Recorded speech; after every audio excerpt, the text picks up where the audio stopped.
You're listening to PlayStation Power. I'm George, and with me, as always, is Greg. Yes, this is Greg. You are Greg. Yes, and you are George. Okay, that's good. Well, I hope I'm George. We are talking about this odd game that I'm not sure many people know about. It's called Kinetica. But they probably know about some of the heritage that this game has, so which we'll get into later on. Yeah, it's quite interesting. Now, this game is a racing game, a futuristic racing game, released PS2 North America, October 14, 2001, only North America. Then, actually this year, it was released on PS4 on the PS2 on PS4 service. Boy, that's a mouthful. And I have the North American date, which is May 17, 2016. That may also be the worldwide date. I didn't realize that it actually went to Europe and all that. Yeah. Thanks for clarifying that, Greg, because I totally missed that. I assumed that since it was only released in North America, why release in Europe? But, you know, I guess it's a thing. But it was developed by SCE, Santa Monica Studio, which is Sony Computer Entertainment. And publisher was Sony Computer Entertainment. Look at that. What's interesting about this game is, I didn't know this, but when I looked this up, one of the designers was David Jaffe, one of the men behind, you know, basically the God of War series, and he did Twisted Metal too, didn't he? I think he did Twisted Metal. I believe, yes, yep, he did. Okay, so right. here we go. I just picked up a bunch of stuff. Skyblazer, Mickey Mania, Twisted Metal 2, Twisted Metal Black, Kinetica, God of War 2, Calling All Cars, Twisted Metal for the PS3, and Drawn to Death, which is actually a release from this year. So he did a few things. Yeah. Quite a few good things too, but yes, but some of them are not great. Yeah, well, like calling All Cars, I believe, was not a very good game. But hey, you know, you have your hits and misses. Right. So yeah, and this game, I don't know. I don't want to say it's a miss, but it's definitely not a hit. It's a semi-hit. Well, this game's interesting. Semi-hit my battleship. This game's interesting. This game's interesting. This game's very interesting, for several reasons. Yes, it is interesting. One of which, it's a very early PS2 game. It's not a launch title, but it's pretty close to being one. Yeah, 2001. So, yep. Yeah, late 2001. So yeah, I mean, you could tell Sony. Obviously, Sony did most of the game publishing for the first batch of PS2 games, and you can kind of tell they were still kind of filling things out a bit with the console, because there are things this game does well, I think, and things it doesn't do very well, because they're still trying to figure out how to be able to best utilize the PS2. I think if this game had come out several years later, it would have had a very different look and feel to it, which may have. I think the look is great. Yeah, it's just that the feel isn't. Right. Speaking about the feel, the engine that this game uses, also named the Kinetica, the Kinetica engine, right, yes, was taken over by David Jaffe. So when he went over to start the God of War franchise, and this is it, and the same engine was used in God of War 1 and 2. Oh, okay. I didn't realize that. Yeah, so thank you. It's actually pretty obvious if you look at pictures of the games side by side, because you can definitely tell some of the same. Oh yeah, God of War looks very futuristic. Right. I'm yeah. sorry. So I mean, and of course, God of War is a much more popular game than this was, but oh yes, by far. I actually asked on Twitter. It's like, anyone ever hear of Kinetica? Anyone play it? Because I want to get some feedback from somebody, and it's like, I only got one tweet, and it was like, dude, I'm sorry, I don't know. It's like, oh, all right. Yeah, and that kind of brings me to, and that's a good segue to point 3. Despite the fact that this game reviewed well when it came out, it obviously did not sell very well, because I never heard of it, and apparently you never, and apparently you hadn't found anybody who heard of it. Right. So how'd you come across this game then? Well, let's go back in time. That's my back in time noise. So I used to get the jam packs for PS2 like almost all the time. I remember those, yeah. Yeah, so for those who don't know, jam pack is a disc that comes with demos and videos of games that are coming out soon, and extra stuff like there will be videos for like cheat codes or tips or something for a game, and I think they also had things that you could put on your memory card and it'll unlock extra stuff for certain games or something like that. Yep. Yeah, so, and I specifically remember this disc because this is the disc that had the Final Fantasy X demo, and I used to play that once in a while because, I don't know why, I was a kid. But yeah, I don't know, like Final Fantasy X really attracted me from that jam pack. But Kinetica was on there, and that was a demo, and it only had one track, obviously, and it only had like 3 of the racers, but it looked really cool. And you know, being a kid, like you don't have that sense that you have when you're older of if this game is good or bad, or you know, you don't really analyze it. You're just like, oh, it's a video game, let me play. So I remembered the way that it looked, and I remembered it was a racing game, but I didn't remember the feel or anything of it.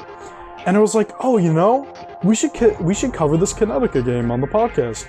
And I mean, I'm glad I played it. I really am, because that's some closure for me. But on top of that, like, it's nothing to write home about. It really isn't. But yeah, it was on Jam Pack, and I was a kid, and I played the demo, and then I just randomly remembered it recently. So yeah, there's actually some history there. I never owned the whole game.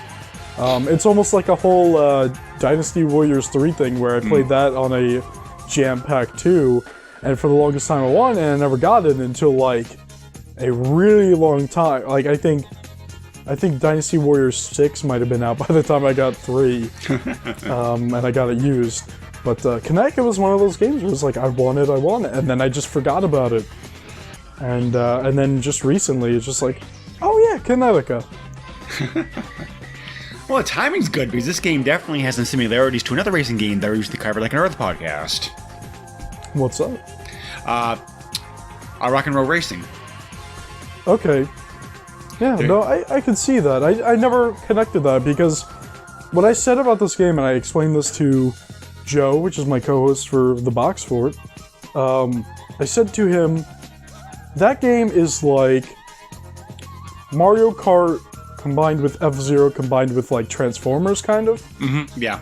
And that's what the look is, basically. Right. But it's disappointing when you say it like that, because it's kind of like those 3, but it's subpar with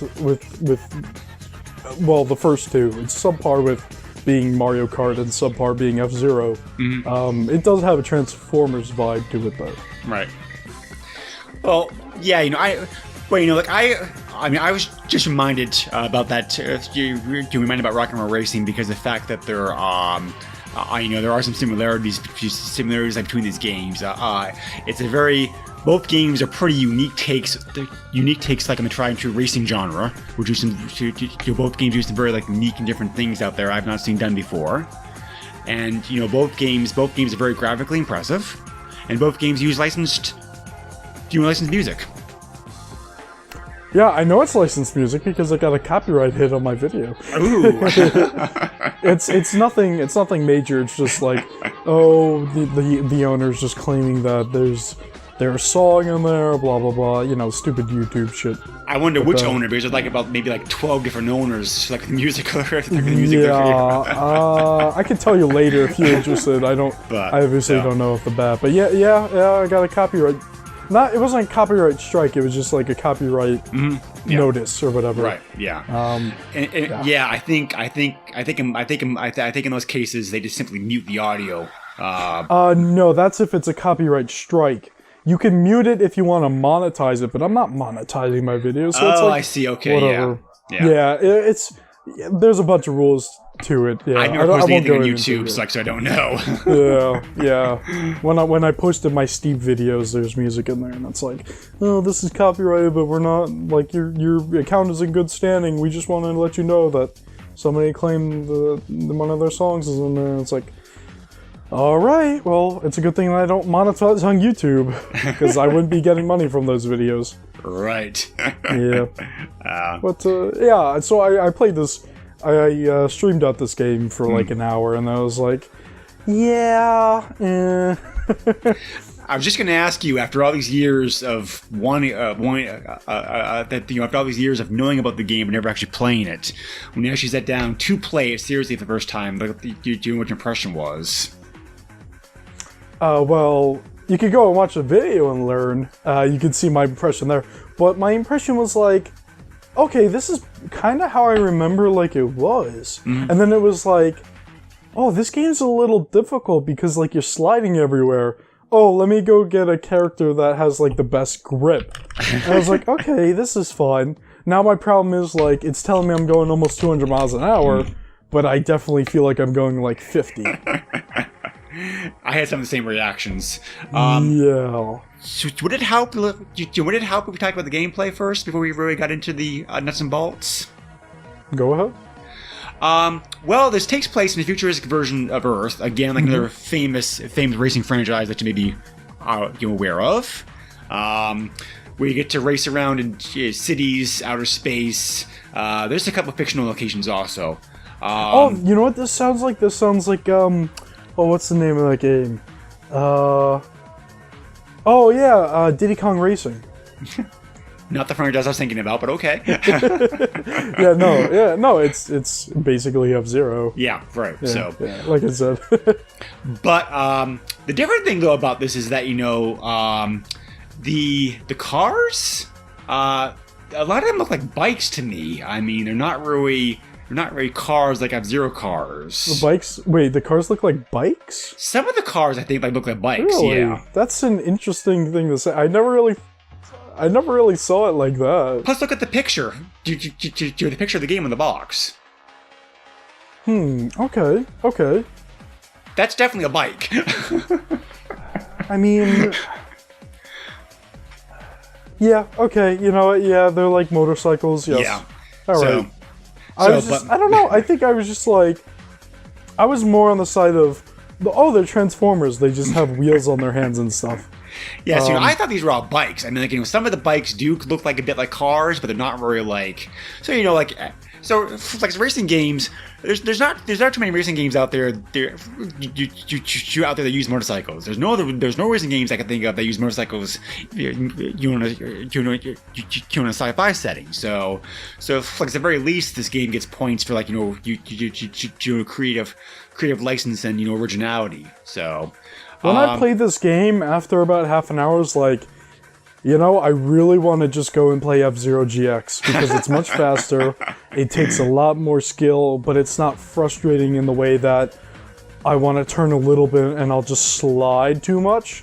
It's like, you need to have precision and everything in that game. This game is like, I don't even know because there's a lot of sliding and you need to time it's not even a drift, they call it something else.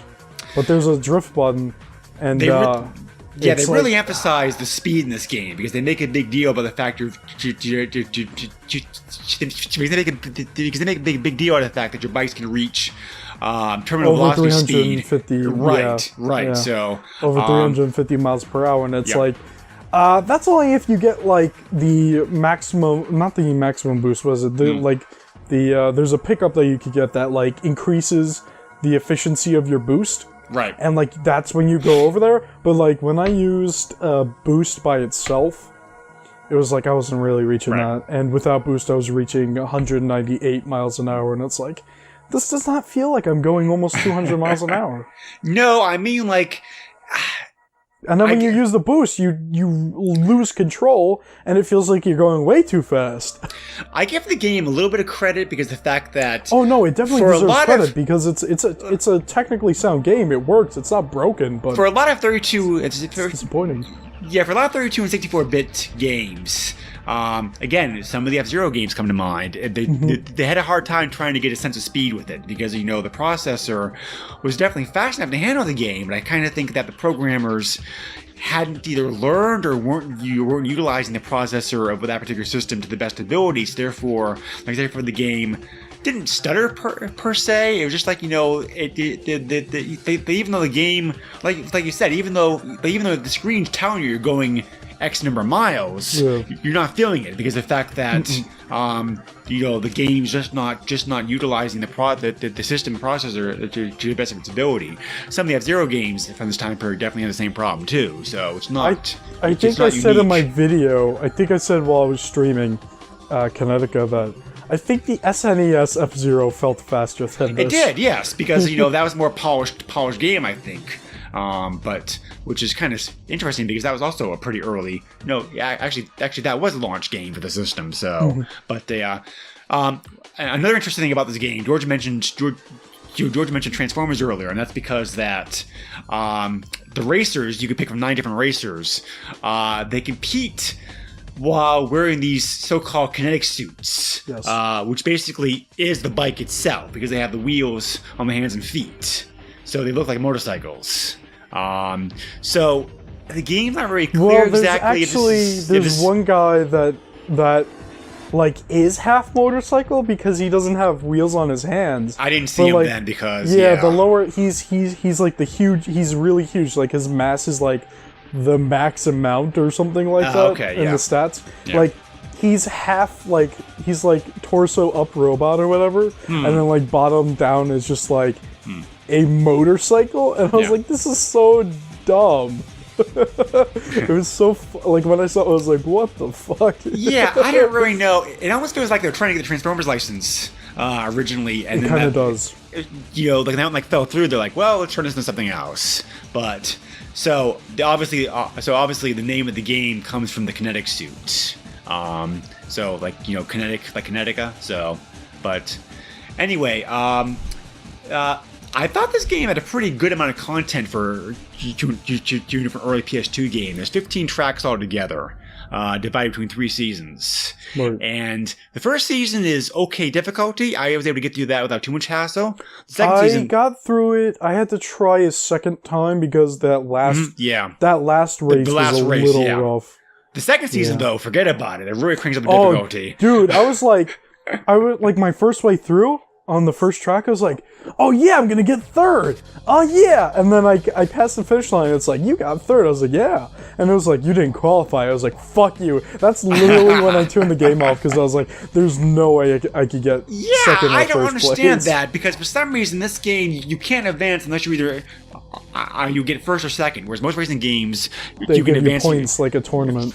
Well, in most racing games, again, like, you know, like Rock and Roll Racing, you can advance if you get first, second, or third. I don't know why they changed it to make it harder to advance in this game. We have to get either first or second. That's just like so stupid. It makes no sense. Yeah. So yeah. So the game got really difficult, and that's when I gave up. And I was like, yeah, like if it wasn't so difficult, I would play through the game. But I can't get past this part. There's no point in me playing the game anymore because actually, sorry, I should restate that because I don't think I said that very clearly. The first season you can advance. You advance slave becoming third. If you come in at least third, you can. The advance. Second season they changed that to make it only first or second. To make the game okay, more. So you can get second. Okay. Yeah. Yeah, there was no way. There was there was no way because I wondered about that. Because I wondered about that one half the first time. I was one time. I went looking for the manual for the game online and found it. Okay, now I understand. So I don't agree with the choice, but I understand it. If you watch the video, you'll see that I had a problem trying to read the manual and I gave up. So there's that. There are some nice tricks some tricks that you can do in this game. Literal tricks, stuns. Yeah. It's an interesting power-up system. I don't really quite know how to explain it. Maybe George, do you want to take a stab at that? Yeah, sure. So it's think of it kind of like Mario Kart in a way. Where I guess you have if you're in the air in Mario Kart, the newer ones at least, you can do a little trick and it'll give you boost. Right. So this game works on boost. You need to get boost to get anywhere in this game. And to get boost, you can either pick up pickups, And I just made a gesture there. I'm sorry. That's why I was quiet. You pick up pickups, and there's a chance that they'll give you boost or they'll give you an attack. But you just don't pick up one pickup. You have to pick up like 6 pickups or something like that to equal an item, which is I don't know what that's about. But so you can do these stunts, and what you do is you hold down a specific button, then you have to do a certain combo on the D-pad or the thumbstick, and then it'll do a move, like you'll do some kind of like taunt kind of like thing, and you'll get boost from that, and you can actually do combos. And I forget, I think maximum combo is like 7 or 10 or something like that, and it fills up your boost bar. The only problem is they're slow, but you can queue them up. So there are a few races where there's just a straightaway for a while, and you just do a bunch of stunts. Right. And yeah, and also you can do them in the air as well. And the going like jumping in the air is really weird in this game. Like it lets you like do flips and spin around, but it doesn't give you anything for it as far as I've noticed. You mean as far as like points or bonuses or stuff like that? Yeah, it doesn't seem like it gives you any boost or anything. Yeah, I think I don't. Yeah, the only actually, yeah, stunts. Yeah, I think about this for a second because it's not very clear. You're right. Stunts, doing stunts successfully do add to your boost meter. And the boost meter is how you can access the fast and normal speeds, of course. So yes. So that's the benefit of getting that's the benefit of doing stunts. There's a catch in this game, and you have to work for it. Yeah. And it's a little disappointing. It's actually this is actually not a pick up and play game because like I said, there were a number of things I didn't get the concept of until I looked at the manual. Which is strange because most racing games are pick up and play games. Yes, I've actually like I said, I had problems reading the manual. I was like, fuck it. So I just explored the game and I realized, oh wait, you can do stunts. Oh, this is how you do stunts. Oh, you can queue them up. Right. Oh, hey, I have a maximum boost bar. Like, oh, okay, like this is what you do, and like the game turns into try not to crash into the wall, learn where to use stunts, and learn when to use boost. Right. Like it turns into a strategy game. Yeah, so it's like racing. The racing part is and it's more about strategy and stuff because you really need that boost to get anywhere, and that's a shame because like. This game had so much promise because it was like, oh, like this is a fast game, like oh, this is gonna be awesome, and it's just like, I feel like a grandparent driving a car, and it's giving me a huge enough. Like, is my speedometer broken? What's going on? Yeah. Yeah, the race design's pretty good, I thought. The bikes are interesting looking. The AI seems to be pretty good, but yeah, there's just that the confusing gameplay and the lack of sense of speed and the extreme hiking, and the extreme spike of difficulty when you get to season 2. Those are all like major points against it. Yeah, it's. I don't want to sound like I'm shitting on this game because it's I don't either because it's not that bad. Yeah, because the game. That's why I said the game does have the good points. Like I thought that the course design I thought was very good, and the bikes are interesting, and I'm sure multiplayer is a lot of fun.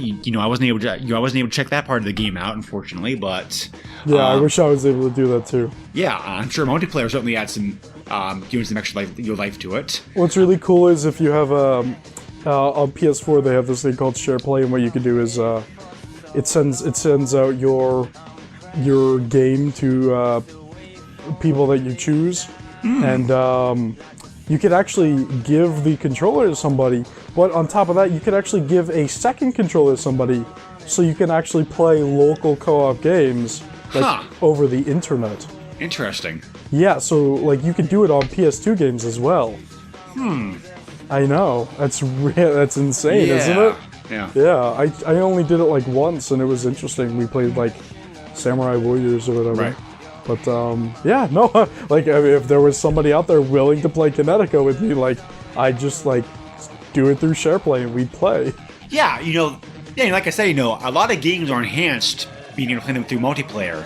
Even like an average game can be made like quite fun for a while. You slave somebody to to compete against, and I think this game is probably like a great example of that.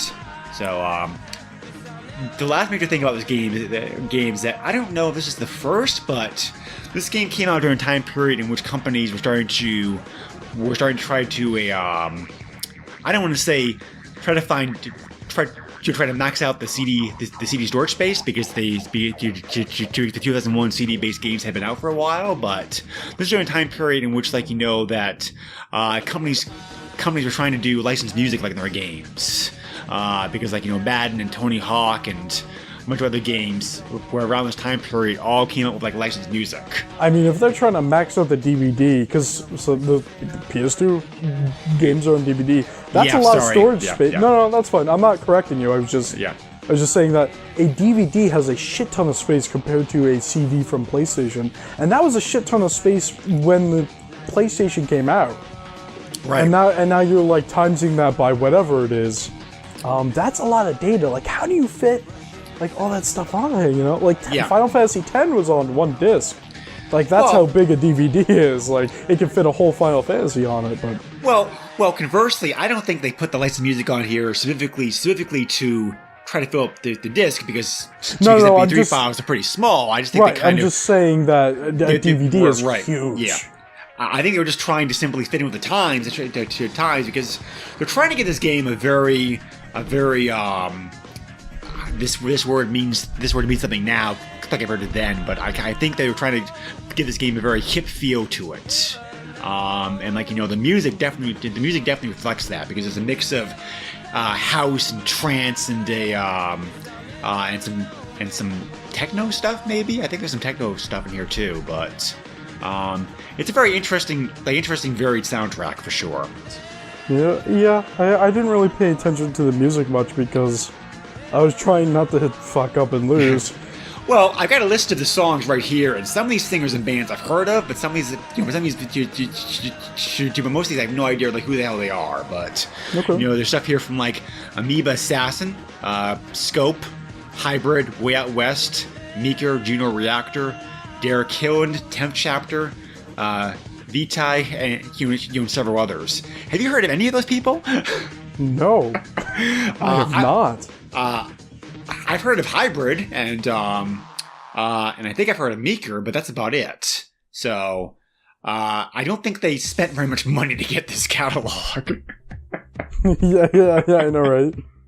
I mean, I don't really care for this kind of music too much, but the music works pretty well in the game, I thought, as far as giving you something to listen to while you race. So I mean, it did the job admirably enough for there. Yeah, I guess so. Like I said, I didn't pay attention to the music. I was trying not to lose. Which I guess is a good thing. So I guess it's a good sign of a good soundtrack then. I mean, it's it's really good. It's just something you don't notice. Right. If you want to talk about racing soundtracks, a Burnout 3 soundtrack, we should have played that instead. Oh.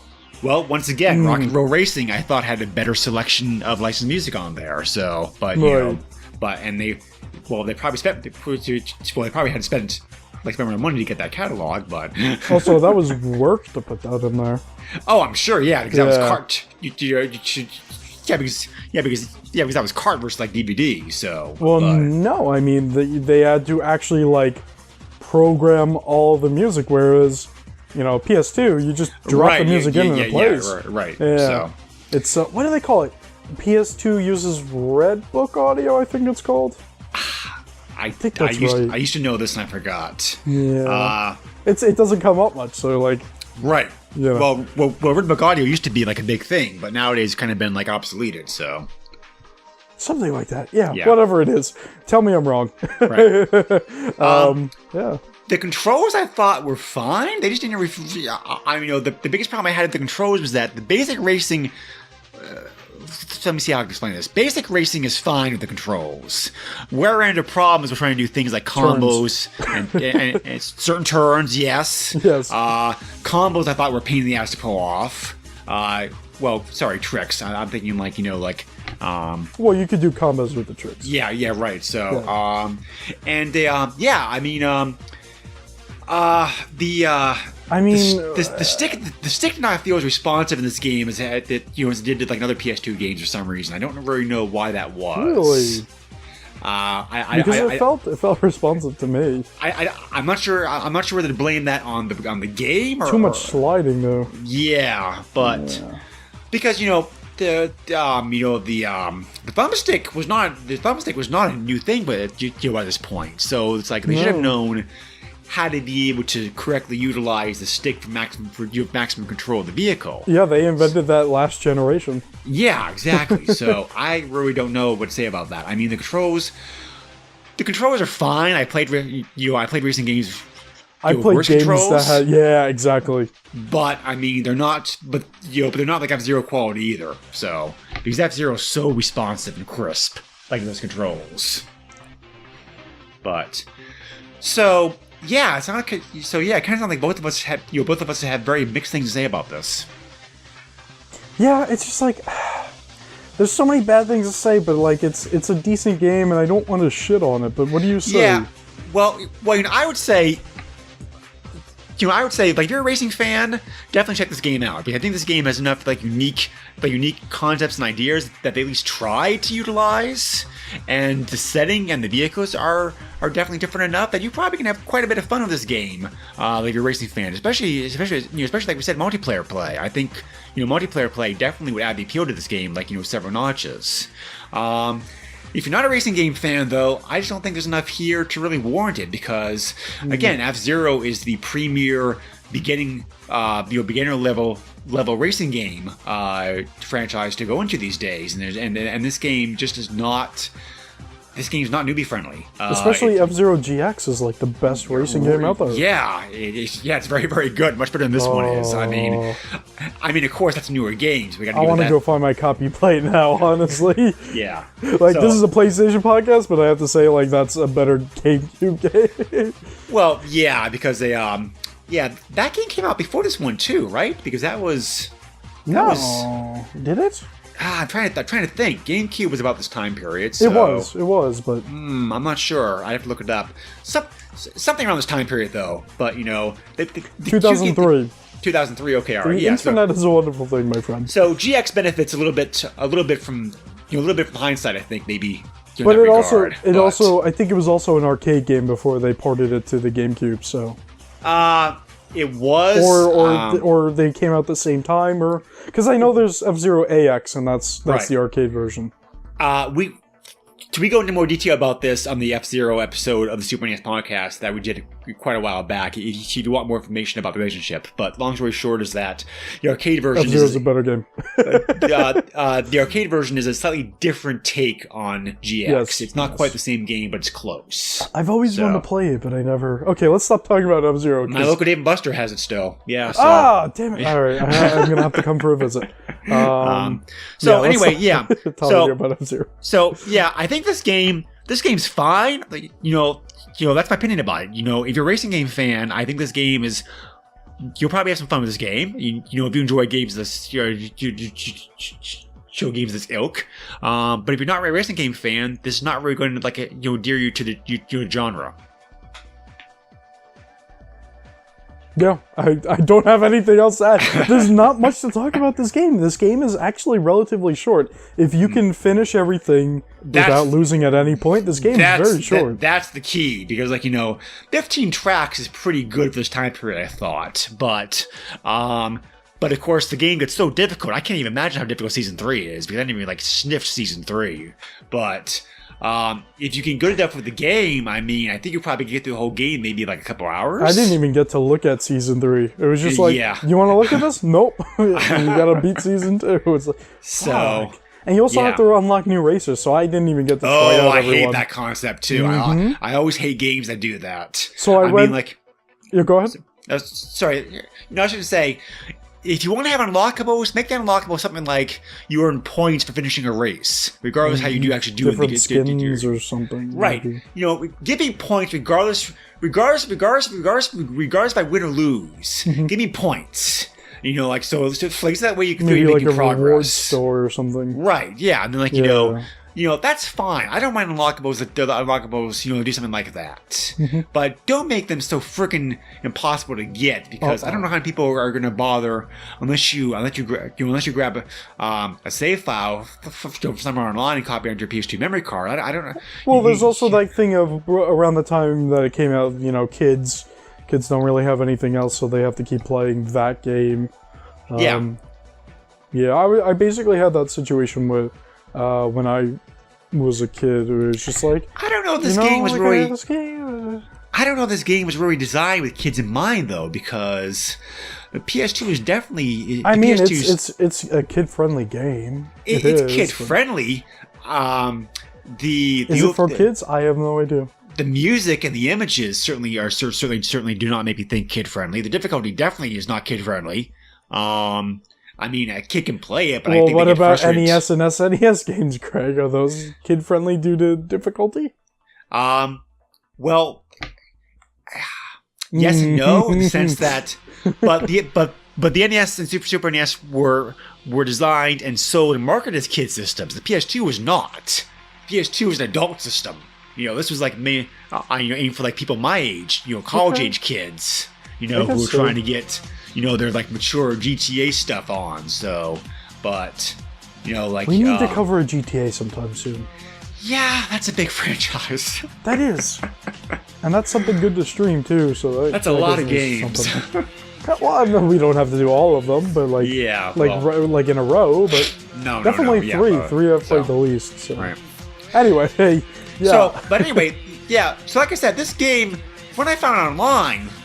this game reviewed pretty well when it came out. I mean, the average, Metacritic gave an average of 77. So, I think probably the fact that this game was unique when it came out for sure. There weren't being so early in PS2 library. I don't think that the only other racing game out, out in this time period was probably she was the first Gran Turismo game. So. No, I'm sorry, like Ridge Racer. That was the launch game. So Ridge Racer. Yeah. So, which is a totally different kind, totally different kind of racing game than this is. I would rather play Ridge Racer. So would I. Well, there you go. Let's go play Ridge Racer. And that's another game that's not aged very well either. But no, it hasn't. But it. Start your engines. Are you ready? Yeah. I'm sorry. I was gonna say. When I was streaming this game out and when I was playing it, I was looking. I was like, okay, fuck it, I'm gonna go look up cheat codes, and I looked up, and there were no cheat codes, and I was like, are you kidding me? There's no way to unlock this stuff easily? Oh, fuck. I mean, the tracks and everything look awesome. They really do. And there's a little bit of freedom. There's points where you can kind of go separate paths. Yeah, a little bit. It's just some of the turns are tough. And the way that the game is, it's a shame because there's a lot of work put in those tracks. It really is. That's what I said earlier. I think one of the best things about this game is course design, because I would love to see somebody. I really appreciate somebody. I really appreciate somebody taking the core concept of this game, a futuristic motorbike racing game. We can race upside down and do tricks and combos, and go through a very futuristic sci-fi environment with all kinds of 3D effects and graphical stuff. I'd love for somebody to do this and give it a modern new game based upon those concepts. Yeah. Because there's a lot here I think is pretty unique, and I've not seen this really utilized in too many other games. I really think there's enough here that this could. If done right, this could really be a very, very good racing game with some very unique concepts to it. I really wish that they would take this game, tweak it, make it much better, add more stuff to it, and release it, because this game is really cool, and I wanted this game to be really good. I really did. I sat down. I had the game downloaded. I was like, all right, I'm gonna play this. And I was like, oh, this is really cool. And then I got further into it, and I was like, oh, this is disappointing because everything just doesn't work the way that it really should. Yep. And that's, like, I really suggest people try this game to understand, because it looks great. Yeah. And, like I said already, there's a lot of effort put into it. But it's, like, on the aesthetic side, and it's, like, it feels like the controls and everything were, like, a secondary thing to them. Yeah. And it's a shame, because, you know, even they had the stunts thing. That's cool. Picking up power-ups, sure. I like Mario Kart. But it just doesn't work the way that you want it to. Yeah. I mean, like, you know, the fact that Sony even took the time and energy to port this game to make it run on the PS4 is really interesting, because there must have, you know, it must have been like, we need to expand the catalog of older games on the system. You know, this is one we have in our library. Let's do this. And I think they kind of missed a golden opportunity to be able to give the game like proper upgrade. Yeah. Because can you imagine this game made over, you know, with like, you know, current state of the art like PS4 graphics? That would be awesome. Yeah. It would as long as the game played well. Yeah, I think it would be, because, you know, they obviously they'd have to tweak the game engine to make it run smooth, to run like that. So that's a chance to be able to go in there and fix the control issues. So, I would think that they wouldn't use that engine. I think they'd make a new engine. Yeah, which there's is no way an early 2000 engine for a short game. I don't know about that. I think they would just say, this isn't going to work well, scrap it, make it similar, but make it more modern. Yeah. Because you see how it goes when you take an old engine and you slap duct tape on it and you release it. I'm talking about you, Bethesda. I say with a smile on my face. Not to shit on them, because they still do good work, but... Dude, you gotta upgrade your engine. Stop tweaking it. Make a new one. Just fucking make a new one already. And that's my Bethesda rant. I'm done. Well, game engines are also very expensive, time-consuming, you know, to make. So yes, I'm sure but when you're using the same one for many, many years, and then just like adding on top of it, which makes it worse because the engine's not really supposed to support that kind of stuff. But not to shit talk anybody. Honestly. One other thing I thought was kind of interesting, I could not find this online, but during the research, when I was looking around online, like the manual, I found mention that I also found mention the fact that there was an art book that was released with this game also, that's supposed to contain artwork, like the game, races, and the characters and whatnot, and that'd be great to see, but I couldn't find a copy of that like online. Huh? Yeah, no, I'd really like to see that. Yeah, it's called the Art of Kinetica. Okay. Wow. All right. Yeah, that's a shame, because I would love to see the. Yeah, because the art direction in this game is awesome. Yeah. So. I've been talking about my final thoughts for this game for quite a bit now. Yeah, I've been talking about my final thoughts for this whole episode. I'm not sure I have anything else to say. Honestly, all this podcasting I've been doing this week, like, did the box fort twice already. This week in the same day, actually, and I'm just tired out with dick jokes and stuff, so I don't really have anything right now. Well, it's also a racing game. Like, you know, I think we kind of exhausted the topic, because, like I said, there are racing games where you can still, like, you could go on for a while, but, like, it's just, this game doesn't have much. Right. Yeah. So, I don't know. Interesting game of the time period. Concepts I'd love to see again. Just like, you know, done better. But unless you're a racing game fan, I think this one's a pass. Yeah, well, I mean, there are ways to get it and play it without paying a ton of money. Or any money. Yeah, because you said you got this game with PS4 for what, like $5? Yes, there was a sale running. It's probably worth like $5, I think. If you want to get into that. Yeah. You're all set with your final thoughts? Yep. All right. Well, here's the pricing here. For PS2, I found it for sold $3.98 to $10.99. where it's like, but the on PS4 it is $10 flat. I got it for $5. There was a sale going on for gold members, or not gold members. I'm sorry, that's Xbox. Whoa, for Plus members, and I was like, oh, cool, like $5. Okay, we're gonna cover this anyway. Yeah, all right. So I felt like my $5 is like $5 for that was like fine. 10, I would say 10, maybe maximum. Anything more than that is like, Yeah. Yeah. No, I definitely agree with that. So. Yeah. So are we all set here? Yeah, I think so. I just one last thing I was kind of thinking about, kind of in hindsight, because having played it. Enjoyed most of the God of War games. I had no idea those use the same engine.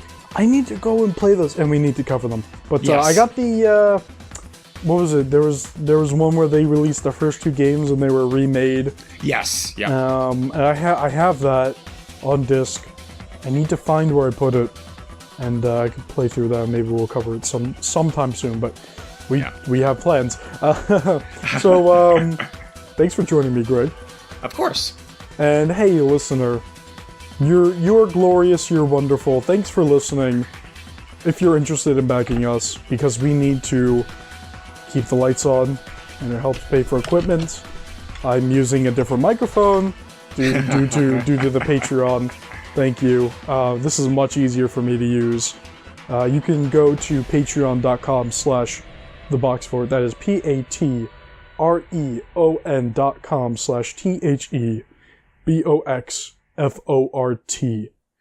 Now, we are on iTunes, Google Play, and Stitcher, so we are out there on 3 services, but on top of that, also being posted to the website, teboxfort.com, TEHBOXFORT.com. We have a Facebook group, just look up PlayStation Power. You should find it. It's not very hard. I type it in all the time and find it. You can follow me on Twitter at Mr. Chief, at MISTURCHEEF. If you take that same spelling and put it into YouTube, you should find me. I also stream on YouTube, so I have my streams on there, but I also stream on YouTube now instead of Twitch. It's much better, I have to say. Yeah, so if you have any inquiries, questions, comments, concerns, you can email us, PlayStationPower@theboxfort.net, PlayStationPower@THEBOXFORT.net, and Greg, where can we find you? Well, you can reach us like on our Facebook page, and you can also email me directly at the SNES podcast at yahoo.com, which is the other podcast that George and I do together. Where we cover games, obviously that came out on Super NES. Yes. Is that it? That's it. I'm sorry, I got a little distracted there. I'm super sorry. So, everyone, have a glorious week. Same to you, and take care, all. Bye.